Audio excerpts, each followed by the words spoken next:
So what's the lesson for us? No matter how long we've been in the truth, no matter how many privileges we have, no matter how much Jehovah has used us, we can't afford to let down our guard. We must guard our heart. And we mustn't ignore any red flags that might indicate that all is not well. Good morning. Howdy. Weren't planning on doing a video today. Well, that's my fault. It's your fault. Because I had to watch Jane Doe's video this morning where she quoted from the August 1st, 2001 Watchtower. And all she did was just read the top. And while she's reading that, I'm reading the second paragraph. And it's like, OMG. Thanks a lot, Jane Doe. I guess in this video, we're going to go ahead and cover some of Splain's red flags in that morning worship. Just simply because, friends, it's just this simple. When you know what the Bible says, specifically, you can see the red flags coming out of this guy's mouth. He speaks and there's just red flags flying everywhere. Yeah. Well, in listening to him talk about all these red flags, it's like, oh my God, he's talking about them. Because, you know, unfortunately, we didn't see all of these red flags when we were Jehovah's Witnesses. Because things that we were told and taught were censored. And there was no full disclosure on a lot of stuff. That's the key word. Full disclosure. Yeah. And that's what Jane Doe was talking about this morning. Even though she didn't use the word full disclosure, that's what it amounts to. When you study the Bible with Jehovah's Witnesses, like all of Christendom, they only highlight the feel-good stuff. Once you get baptized, then you find out full disclosure. You can't leave without cost to you and your family. You can't do it. Yeah. Those are red flags that this ex-Jehovah Witness community keeps talking about. So what I did is I took that article, Why Do You Believe What You Believe? And I read it at the behest of this one, because I was going to pick out the one paragraph. It's like, no, you really need to read that full article. And I'm glad I did, because I found more that's even more eye-popping.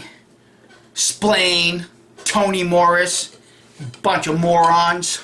Well, in watching this, I think it was a morning worship. It was in the November broadcast. In watching Splain, trying to explain all this, I told Mike, I says, oh my goodness, they're watching at least ours and Jane Doe's videos and others who are talking about this stuff, because he's actually trying to explain about Solomon and cover some of the stuff we have been covering from the Bible.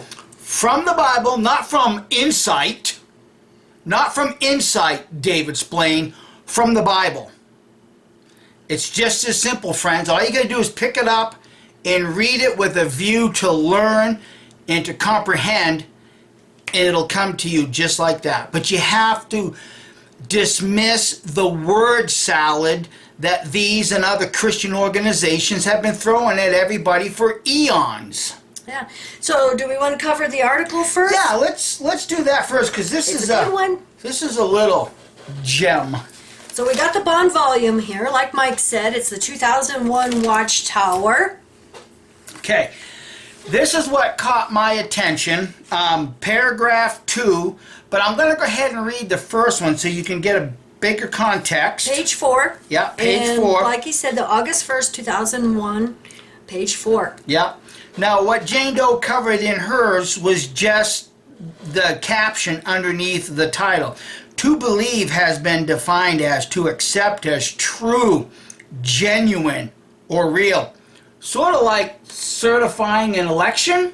Once it's certified, you have accepted that it is true, genuine, and real. Huh, interesting.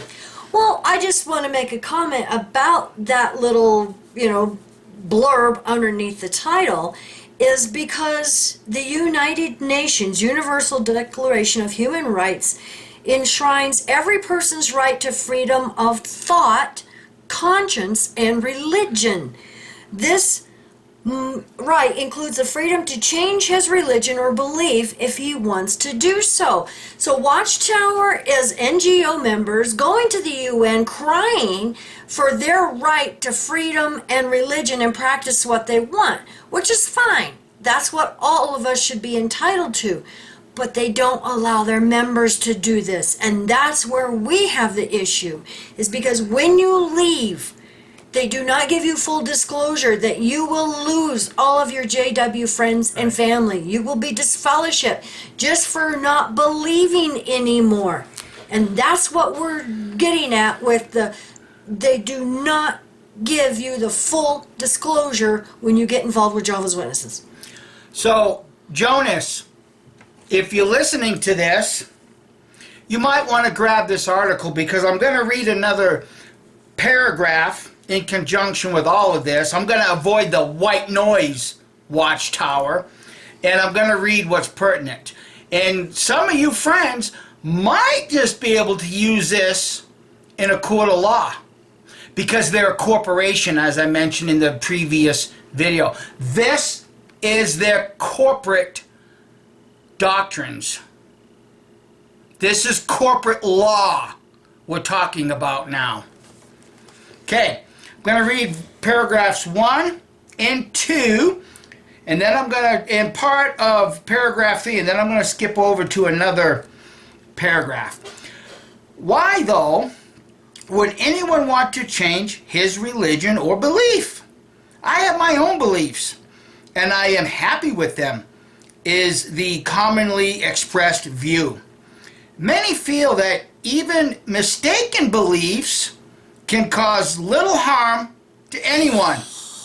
What about your mistaken belief of blood fractions, Watchtower? Did that cause little harm? What about back in 72, where they said that that certain acts weren't scriptural means to divorce your mate? Mm-hmm. Yeah. Did that cause little harm? Yeah, a lot of marriages, a lot of marriages broke up because of that. It's like, oh, well, they didn't commit adultery because it wasn't the normal traditional way between a man and, a husband and wife. Right.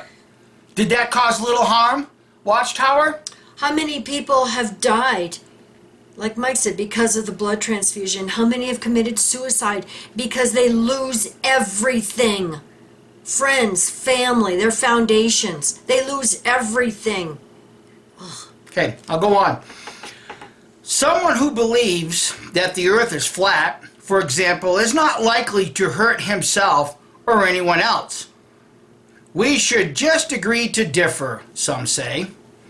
Is that always wise? Would a doctor... Now, here comes some white noise, people. Would a doctor simply agree to differ if one of his colleagues continued to believe he could go straight from handling dead bodies in a morgue to examining sick patients in a hospital ward? You're talking about laws that govern human health. White noise, people. Paragraph 2. This is what caught my attention watching Jane Doe's video. When it comes to religion, mistaken beliefs have historically caused great harm. As we mentioned before, you were mistaken about your blood fractions. Now it's a conscience matter. See, Jehovah was wrong. 1975, the 1914 generation. Need I go on? These are not just simple mistakes. Explain. Well, look at caused great harm. How many sold their businesses and homes back from 1970 to 1974, expecting Armageddon to come? Yeah. How many went into debt up to their eyeballs because they didn't think they'd have to pay it back? And I don't care what Watchtower says. I was there. I heard these talks. We've got some of these talks on our channel that you can listen to. Just go to the playlist and put in 1975. you know, this whole thing is just white noise, but it can be used in a court of law. Yeah. Going on. Think of the horrors that resulted when religious leaders inspired Christian zealots to pitiless violence during the so-called Holy Crusade of the Middle Ages. But Watchtower, you're using their same 66 books and you still call it the Holy Scriptures. You're using their book. Well, how's that any different than disfellowshipping? It's not. So think of the modern day Christian gunmen in a recent civil war who, just like medieval warriors who had saints named on their sword hilts, taped pictures of the Virgin on their rifle butts. How about Tony Morris walking into Bottle King? They don't get it. Why? Because Jehovah's Witnesses don't read their own literature. They now call it apostasy. Going on. All these zealots believed that they were right, but you believed that you were right in quoting Jehovah and saying blood fractions are against his law. And then Jehovah changed his mind and said, well, this is just a conscience matter now. Ignorance prevails with these people.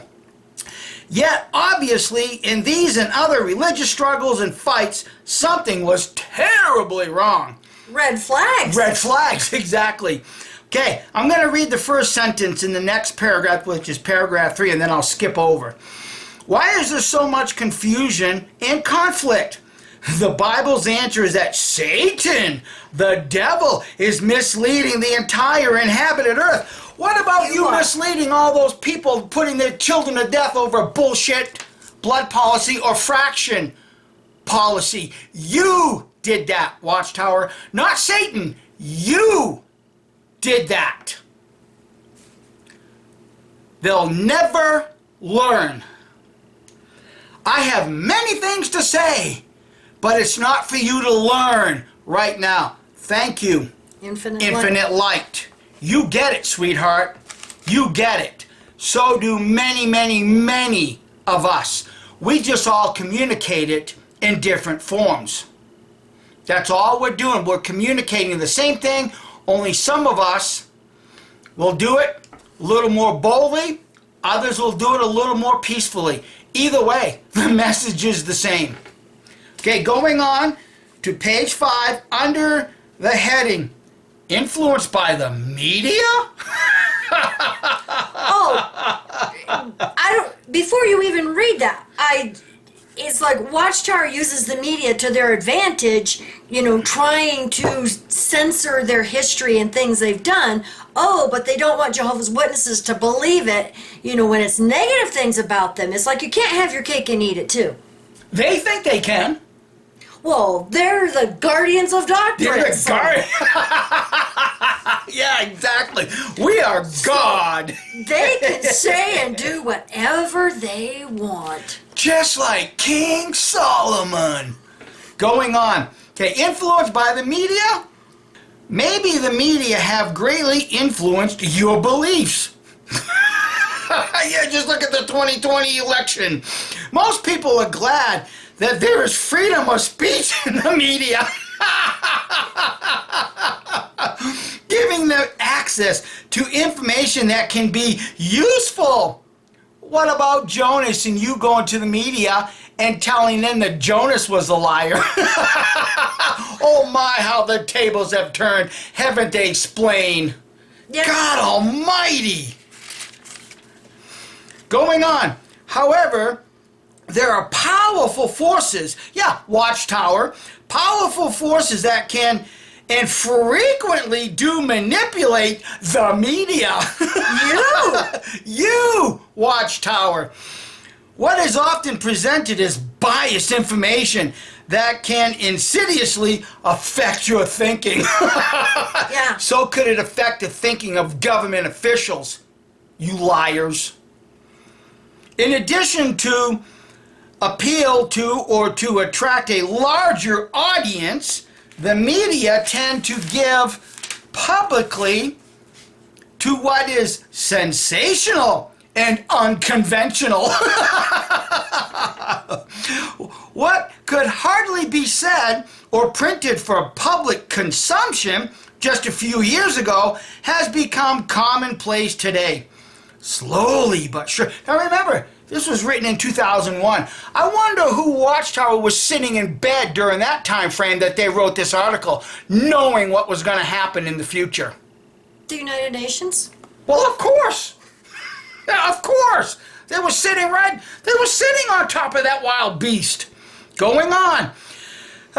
Slowly but surely, established standards of behavior are attacked and whittled away. People's thinking is gradually becoming distorted.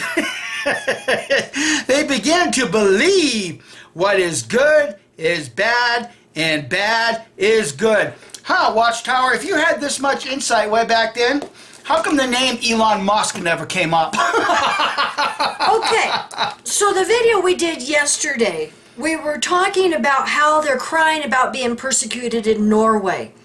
So in light of the article they wrote back in 2001, I have a comment to Watchtower. Watchtower, this message is for you. You are not being persecuted by all of these countries like Russia and Norway and Spain and all of these other countries. You are not being persecuted like Aunt Moso said because of the name of Jesus. No, technically it's because you're the name Jehovah, but you're being persecuted because you're being called out by all of us ex-members. Right, you're being called out. And abuse survivors. That is a difference between whistleblowers and you being persecuted. It is not Satan's world that is persecuting you, because if it is persecuting you, if you believe that, it's because of what you do and have done in the past. This is on you, Watchtower, because you chose to be God, guardians of doctrine. You assumed that title for yourself.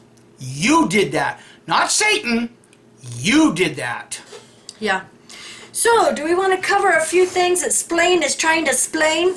Well, yeah, because I'm gonna point something out in, the New World Translation of the Holy Scriptures, according to the guardians of doctrine. Yeah. All right. So, here's our first clip. Horrible half-brothers. Amnon, Adonijah, and Absalom. They were a lot older than he was, but Solomon didn't try to imitate them, and he didn't allow himself to be stumbled by their bad conduct, as if to say, well, if that's the kind of people they have around here, I want nothing to do with Jehovah's Witnesses. No, Solomon followed his own path. He developed a strong personal relationship with Jehovah God. And remember what the Bible says about Solomon in the beginning? Jehovah loved him. Isn't that nice? Wouldn't you love it if that were said about you? I would. Jehovah loved Solomon. Breathe. Breathe. Do you need my inhaler? Oh my God. Can you believe the level of bullshit that came out of his mouth? There's so much in that little clip. Come sit down, breathe, relax. Let me get my blood pressure down. You know why? Because it's just this simple. We're going to have a lot of fun with some of these clips, because this is actually the first time we have watched Splain trying to explain this.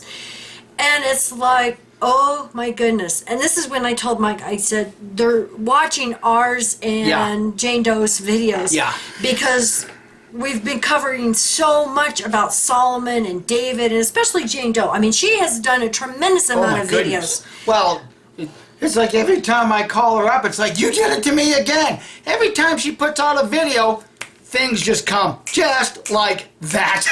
Well, just like the article. Just like this article we just did. Exactly. So I'm going to put the link down below to Jane Doe's channel and go check out some of these videos that she has been covering. But I mean, oh my goodness. What a deflection. Yeah. And it's easy to deflect people when you don't read the Bible for yourself. It's easy to buy the crapola if you don't read it. Yeah. So, how do they know, oh, well, I don't want to be like my older brothers, who are basically bad association. How do you know he wasn't learning from them? Because Mike's going to bring that out later about that Adonijah. Adonijah. Adonijah. But before we get to that, I want to read something real quick, real short, real simple.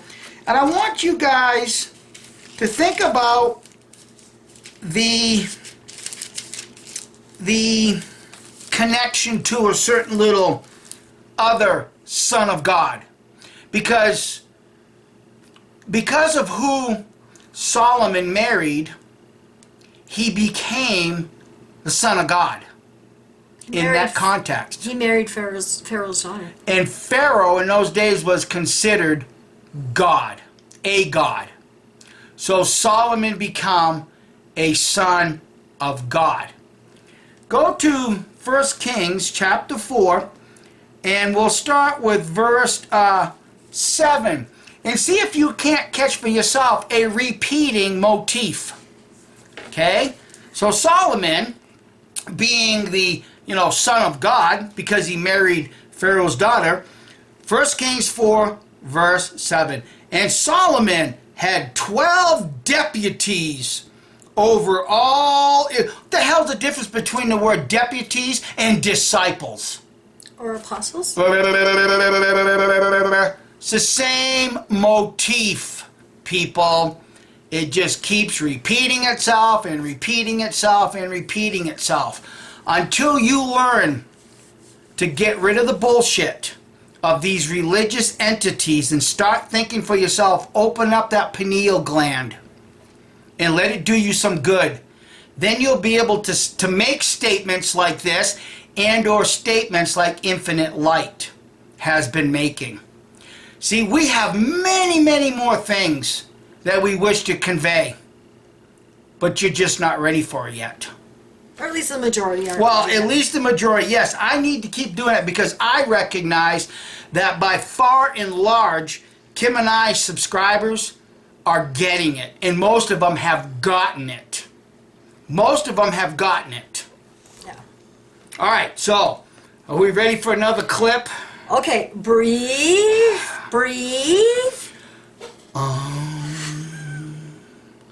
Solomon. Now, as our comment points out, for much of his reign, Solomon did a lot of good things. But is it possible that right from the beginning, as involved as Solomon was in theocratic projects, there was a little red flag that something wasn't quite right?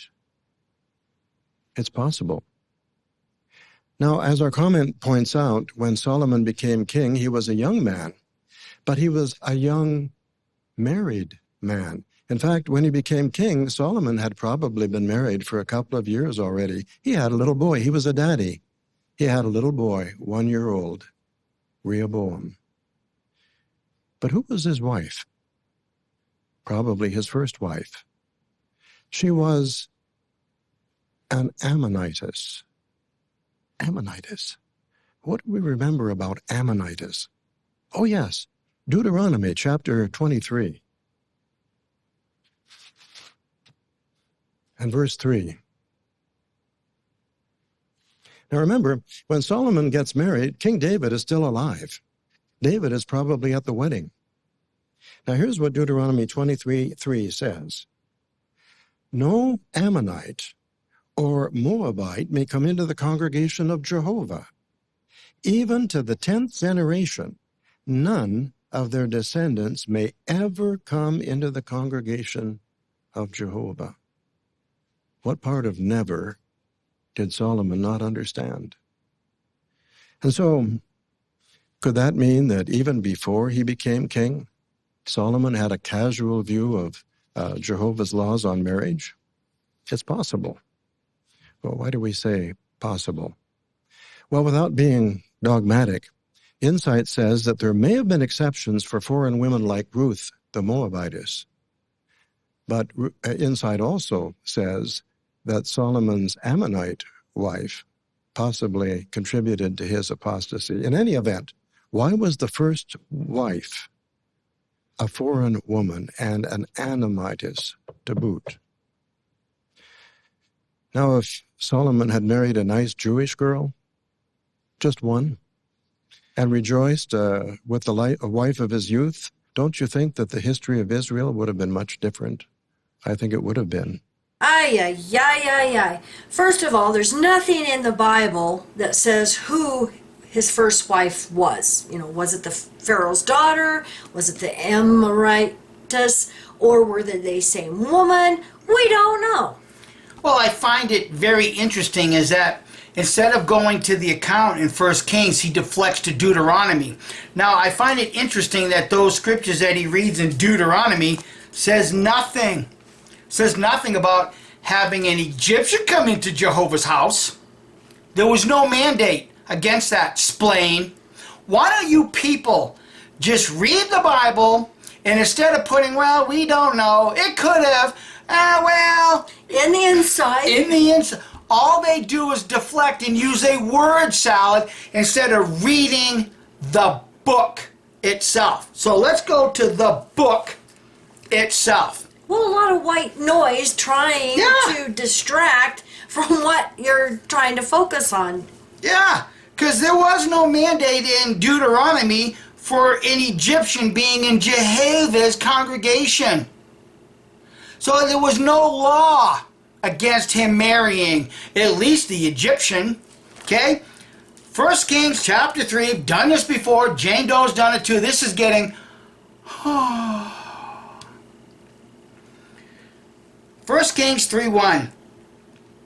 And Solomon proceeded to form a marriage alliance with Pharaoh, the king of Egypt, and to take Pharaoh's daughter and to bring it to the city of David, the congregation of Jehovah, until he finished building his own house and the house of Jehovah and Jerusalem's wall. He did this before he built the temple. He was already in defiance of Jehovah's Deuteronomical law.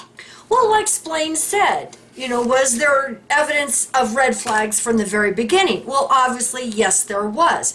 And because this was after he became king, it just said Pharaoh's daughter was not his first wife, because according to Splain, he was already married before he became king. But they don't know that. So this was another wife, apparently. But they don't know that. No. See, just go back and listen to the words in that last clip. They don't know. We're not going to be dogmatic. Yeah, that's because you don't know, you knucklehead. Now, I want to just backtrack a little bit about Abijah. See, Solomon didn't want to become like his brothers, older brothers, and Abijah was named. Here's the problem with this, Splain. See, you're telling half-truths and lies. See, he didn't have to become like his half-brother Abijah. And what was Abijah's grave sin? Well, he asked Bathsheba to approach Solomon to ask for one of David's concubines' hand in marriage. And Solomon got pissed off and had him murdered. So guess what? Jehovah's Witnesses, Solomon doesn't have to become like his half-brother. He's his own man. And he did that before he took the throne. You people don't get it. Well, at least Splain don't get it. That's who I'm referring to. But guess what? They know exactly and precisely what they do and what they say. That's why they use a word salad that confuses the issue. If you guys, and they pick and choose verses because they're not going to go into all of this. Yeah. See, you go to 1 Kings chapter 2. start at verse 19. You can read the whole context where Bathsheba goes in, asks Solomon on behalf of his half-brother, you know, the one that, you know, Splain says, oh, it's a good thing they weren't like his half-brothers, his older half-brothers, okay? Verse 25, immediately King Solomon sent by means of Adonijah, the son of Jehovah, and he proceeded to fall upon him so that he died. He killed him. He killed him. He had someone else do the dirty work, but it was Solomon's spoken word that did it. Yeah. And when you do go to the Insight book and look up that, what's his name? Adonijah? I don't even remember. But when you read that... I'll just let that stay with you. Adonijah. Yeah. Adonijah. There we go. We have way too much fun. Well, these names are so difficult. Adonijah.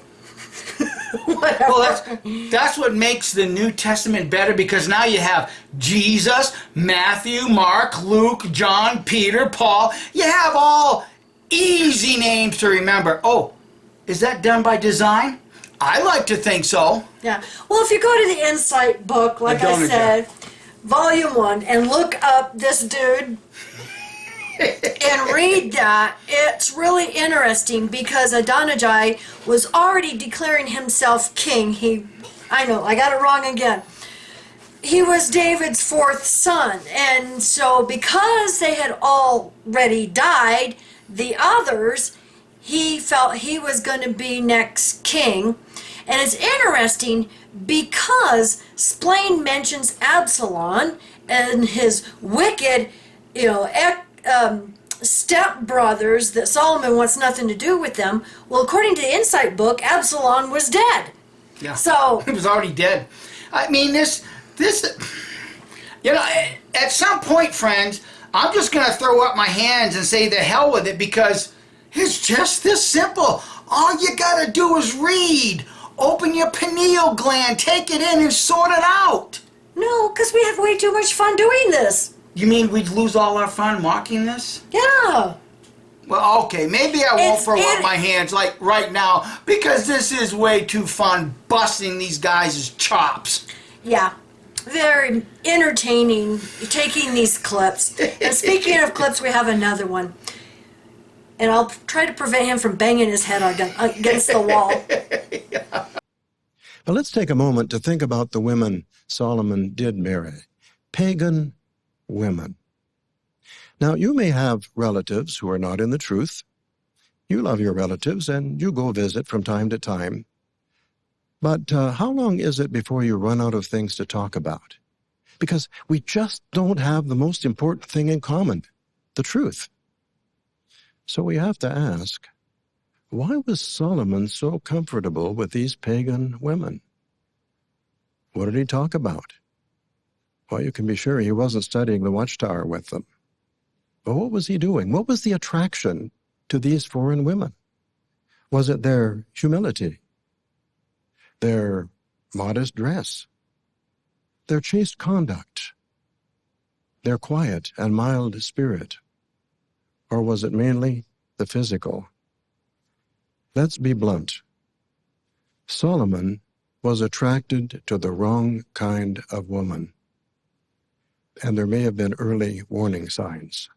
Oh my goodness. Explain, has it really been that long? You don't know why?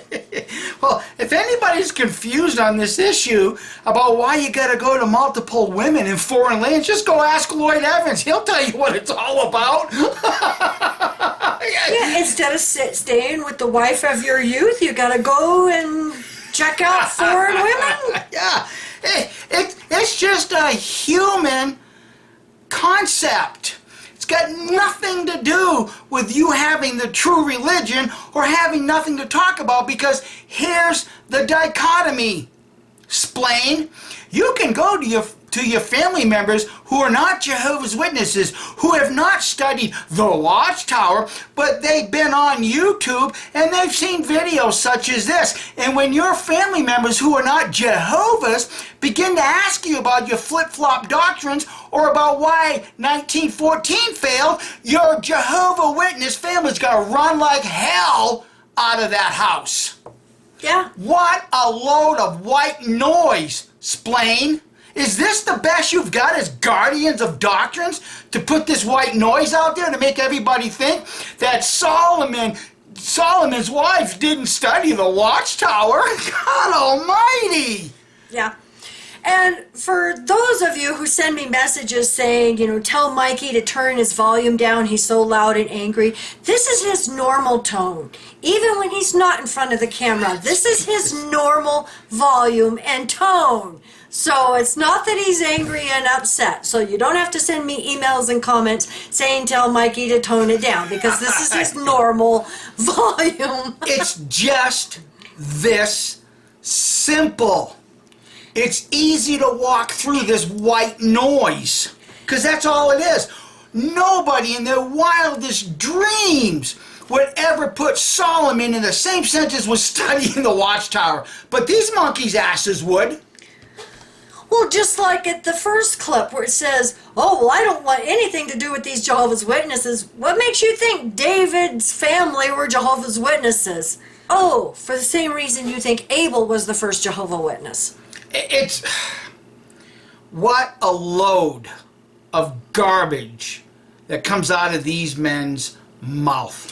Well, you look at his body language and these facial expressions. I mean, it almost looks like he doesn't believe it himself, and he's just like, oh, geez, I gotta do this again. Because I'm pretending to be the guardian of doctrines. These clowns, I swear, they're getting worse. They're getting worse. And I'll tell you, from the many, many emails we get from PIMOs and those waking up Jehovah's Witnesses, that the more these clowns do these videos and are on the broadcast, the more they wake people up. Oh, this is why they gotta go back to the Kingdom Hall so that John Q. Jehovah Witness doesn't see these idiots on jw.org anymore. Yeah, I know of many, many Jehovah's Witnesses and PIMOs who don't even watch these because they're so unbelievable and entertaining and humorous. Jesus. You ready for another clip? No, I'm not really. I'm not ready for this. All I hear is the same crap that I've heard for 42 flipping years. Nothing has changed. Yeah, because now we have the videos and we can actually watch them. Yeah. And we have the proof and evidence to call them out on call this. them out. Exactly. That's the difference. Speaking of red flags, when Solomon began marrying many women, did a prophet or a priest ever approach him and give him some counsel? Did they ever read Deuteronomy 17:17, which applied directly to the king? Deuteronomy 17:17. It says about the king, neither should he take many wives for himself, so that his heart may not go astray. Well, if he did receive that counsel, he certainly didn't apply it. And if he didn't receive that counsel, we wonder why not. Well, what's the application? Today, we may be very busy in Jehovah's organization, but we have to be alert to any red flags that despite outward appearances, all is not well with us. Well, Splain, there's many red flags in your organization, and many, many of us on YouTube are pointing them out. So you're not taking your own advice, How come you're not applying these principles? Just asking. Once again, it's a massive deflection using Solomon. Go back to the Bible, 1 Kings chapter 3, and I already read the first part of it. Solomon proceeded to form a marriage alliance with Pharaoh, the king of Egypt, and to take Pharaoh's daughter and bring her to the city of David until he finished building his own house and the house of Jehovah. So let's just go down to verse 3. And Solomon continued to love Jehovah by walking in the statutes of David his father. Only, red flag. Only means red flag. I find it interesting that Splain neglects to bring that forth. Only it was on the high places that he was regularly sacrificing and making offerings smoke. Wow. Accordingly, the king went to Gibeon to sacrifice there, for that was a great high place. 1,000 burnt sacrifices Solomon proceeded to offer upon the altar. In Gibeon, Jehovah appeared to Solomon in a dream by night, and Jehovah proceeded to say, request what I should give you. At this, Solomon said, you yourself have exercised great loving kindness toward your servant David, my father, according as he walked before you in truth and in righteousness and in uprightness of heart with you, and you continue keeping toward him this great loving kindness, so that you gave him a son to sit upon his throne as at this day. No. What about the first son? He murdered his half-brother for this throne. Solomon murdered his half-brother. But not only that, like Cain, Jehovah protected the murderer. And in this case, Jehovah is giving wisdom beyond compare to a murderer. What don't you get? Well, look at Jehovah struck David and Bathsheba's first child. That's right. Solomon was the second one of him and Bathsheba. Well, so like father, like son. Yeah. So how is that truth and righteousness? But adultery doesn't. In like manner. Well, at least it's honest in like manner. It's like his all they father gotta do is pick it up and read it. Yeah. Yep. All right, we ready for another clip? Is this? Promise me though, this is the last one. I make no promises. Oh God, I see one more after this. Maybe we can cut one of them out. We need to examine ourselves from time to time to see whether, no matter how many privileges we have, something isn't quite right. When it comes to choosing a mate, Solomon's example can be instructive to us. What qualities do we value in a marriage mate? Spiritual qualities? Or is it mainly the physical, and we hope that the spiritual will catch up later? A young sister is getting acquainted with a young brother. He's really good looking, has a great personality, gets along with everybody. But how's he doing spiritually? Does he have a good schedule for theocratic activities, and does he stick to it? For example, if you mention an article in a recent magazine, does he often say, I must have missed that one? If that's what happens, it's a bad sign. Does he make spiritual activities a priority in his life? If he doesn't do that while he's single, what makes you think that he's going to do it after you get married? Will you change him, or will he change you? As our comment reminds us, Solomon enjoyed many privileges, but he apparently felt that some of God's laws just didn't apply to him. Why not? Well, we don't know. Could it be what Solomon said in Ecclesiastes? The king does whatever he wants? Maybe so. Solomon multiplied horses and acquired many wives for himself. This last clip, I promise. Thank you. Was interesting because talking about themselves again. It's like, why don't you governing body practice what you're preaching? because there's so many red flags here.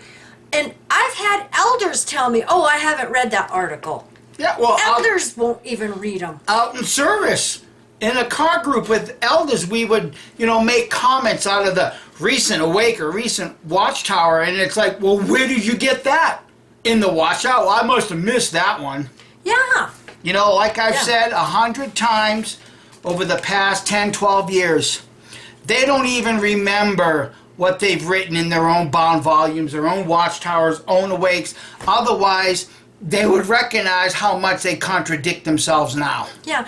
And another thing that I was thinking of is if these governing body would focus more on doing the Lord's work instead of concentrating on their court cases, losing their federal grants from governments, trying to shut down ex-members who are telling the truth about their abuses, this is fellowshipping policies. If they would focus more on this, it's like, just like Solomon, you guys need to focus on your work of the Lord, which, yeah. Well, I know.